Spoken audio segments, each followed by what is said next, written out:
먹는 것 외에 항산화 효과를 누리는 방법은 또 없을까요? 세 번째가 무한한 항산화제, 바로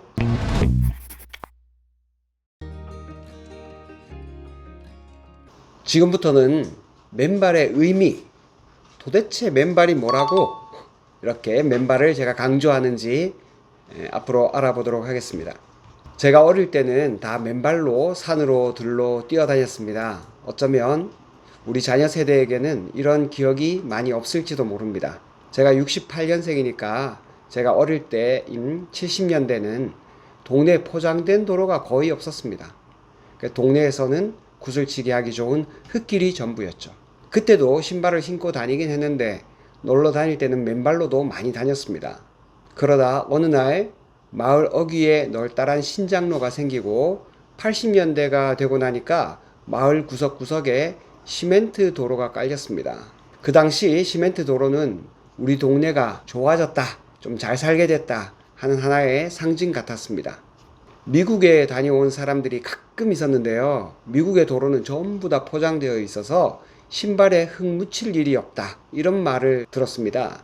그러니까 미국 사람들은 신발을 신고 안방까지 들어간다더라 하는 소문도 들었습니다. 그 당시는 그런 일이 도대체 가능할까 하면서 신기해 했었는데 벌써 오래전에 우리나라도 그런 형편이 되었습니다. 하루 종일, 어쩌면 일주일 내내 흙 한번 밟아볼 일이 없을 때가 종종 있습니다. 여하튼 포장된 도로가 자꾸 많아지면서 흙을 밟는 일은 점점 드물어졌고, 그렇게 우리는 인류의 고향인 대지와 자꾸만 단절되어 왔습니다. 그런데 최근 맨발 걷기 열풍이 불고 있습니다. 4년 전 수성목과 앞산을 제가 맨발로 걸을 때 맨발 가족을 100명 중에 1명 정도 만났다면 지금은 거의 맨발 반, 신발 반 정도라고 할 정도로 맨발로 걷는 분들을 쉽게 찾아볼 수 있습니다. 물론 겨울철에는 많이 좀 줄긴 하죠. 그렇지만 이제 날이 따뜻해지면 맨발로 걷는 분들과 많이 만날 수 있습니다. 맨발로 우리가 땅을 디디고 산다는 건 과연 어떤 의미가 있는지 지금부터 의학적으로 한번 살펴보도록 하겠습니다. 우리 몸을 구성하고 있는 다양한 조직들이 있습니다.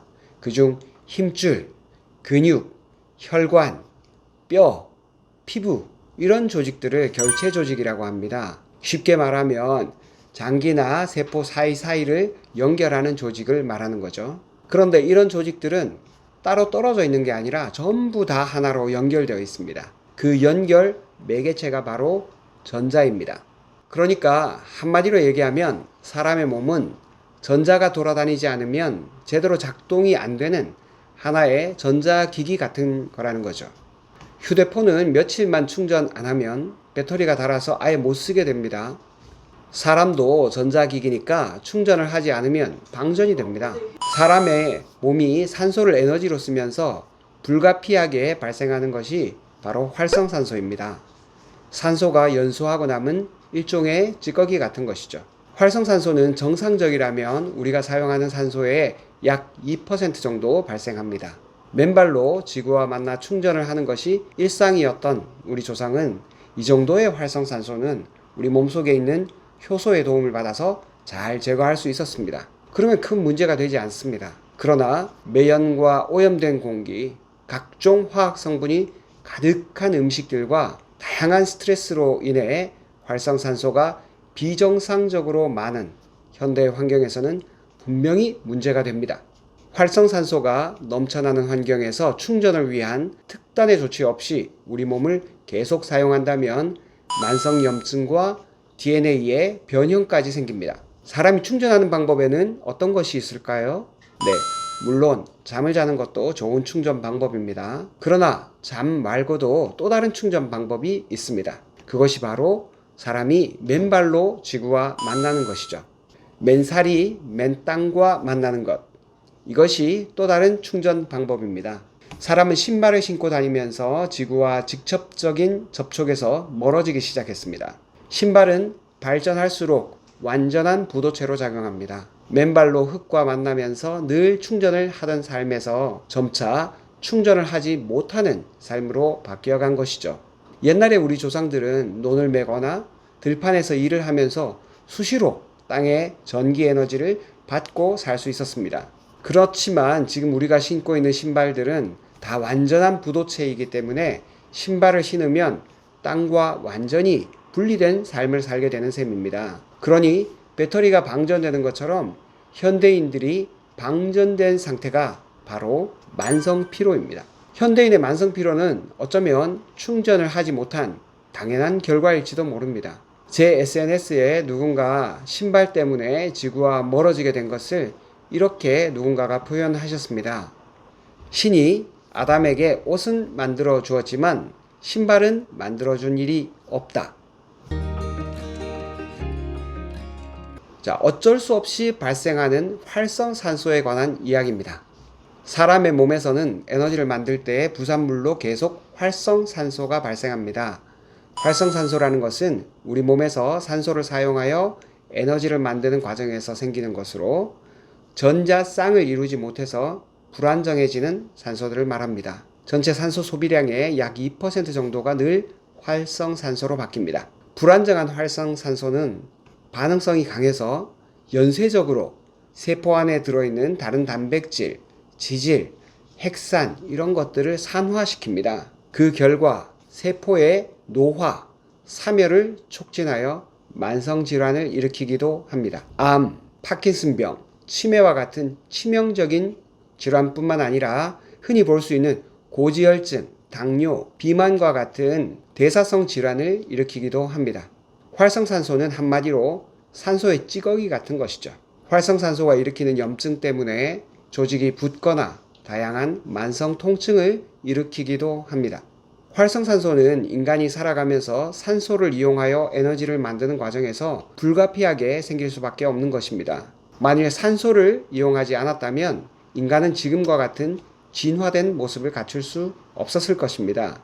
미토콘드리아라는 내장형 배터리를 세포 안으로 끌어들인 결과 인간은 고성능 배터리를 장착한 전자기계가 된 셈입니다. 미토콘드리아는 원래 우리 세포와는 완전히 다른 생명체였는데 약 20억 년 전에 원시 대기의 점차 산소 농도가 증가하면서 우리 세포 속으로 들어와서 함께 살게 되었습니다. 인간 몸에는 대략 40조 개의 세포가 있는데 각 세포마다 미토콘드리아가 적게는 수백 개, 많으면 수천 개까지 있습니다. 각 세포가 얼마나 에너지를 많이 쓰는가에 따라서 미토콘드리아의 개수가 달라지는 것이죠.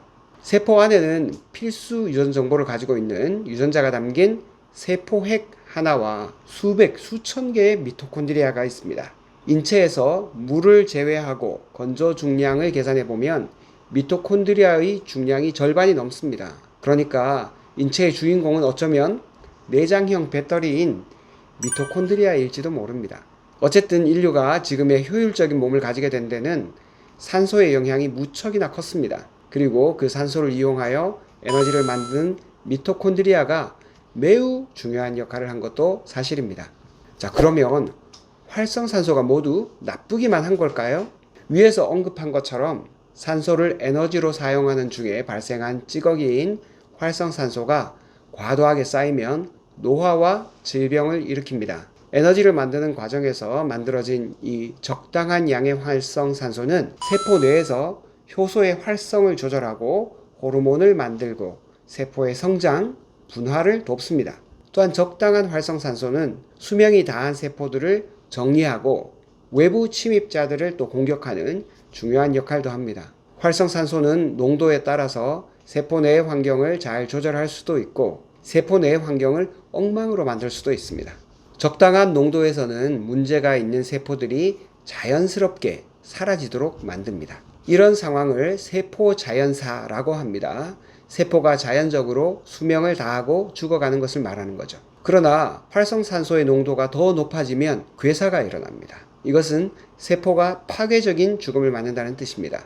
그러니 활성산소는 반드시 특정 상황에서 꼭 필요한 만큼만 통제 하에서 활동해야 합니다. 세포막에 있는 성장인자 수용체, 사이토카인 수용체 같은 다양한 수용체를 통해서 들어온 정상적인 신호는 좋은 활성산소를 만들고 이런 활성산소는 적절한 신호 전달을 끝내면 항산화제와 같은 청소부에 의해 정리가 됩니다. 갑자기 넘쳐나는 활성산소 유발 환경에 대해서 알아보겠습니다. 현대인은 오염된 공기, 물, 토양, 자외선, 산화된 식품, 이런 다양한 화학 처리를 거친 음식, 자연적으로 분해되지 못하는 온갖 화학 물질들, 약물, 담배, 과도한 스트레스, 온갖 활성산소를 유발하는 환경에 둘러싸여 있습니다. 현대의학은 외상이나 감염과 같은 급성질환 분야에서는 예전과는 비교조차 할 수 없는 발전을 보여왔지만 짧은 기간에 급증한 활성산소로 인해 발생하는 만성질환에는 거의 대책이 없는 상태입니다.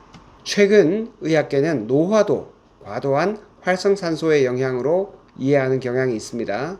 최근에 이런 연구 결과를 종합해보면 과도한 활성산소를 없앨 수만 있다면 사람은 훨씬 더 건강하고 오래 살 수 있을 것이라고 합니다. 이 문제에서는 거의 모든 과학자들이 동의하고 있습니다.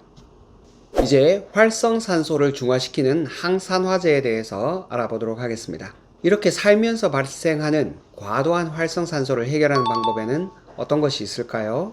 첫 번째, 내부 항산화제가 있습니다. 우리 몸에는 미토콘드리아에서 끊임없이 만들어지는 활성산소라는 찌꺼기를 제거하는 청소부가 있습니다. 이 청소부는 모두 효소입니다.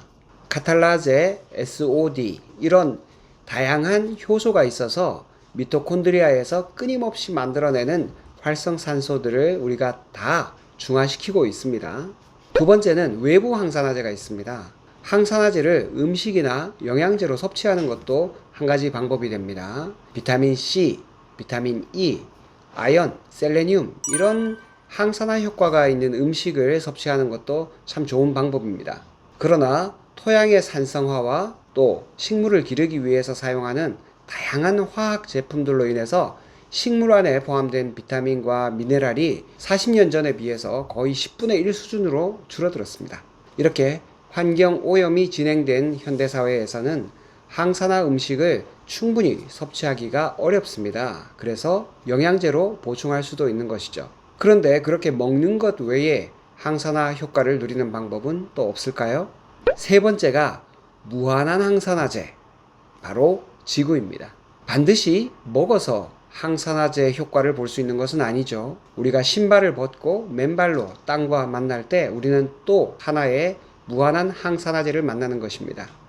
맨발로 지구와 만나면 지구에 있는 자유전자가 우리 몸으로 들어오게 됩니다. 실제 실험을 해보면 압니다. 신발을 신었을 때 우리 몸과 땅은 일정 정도의 전이차가 있습니다.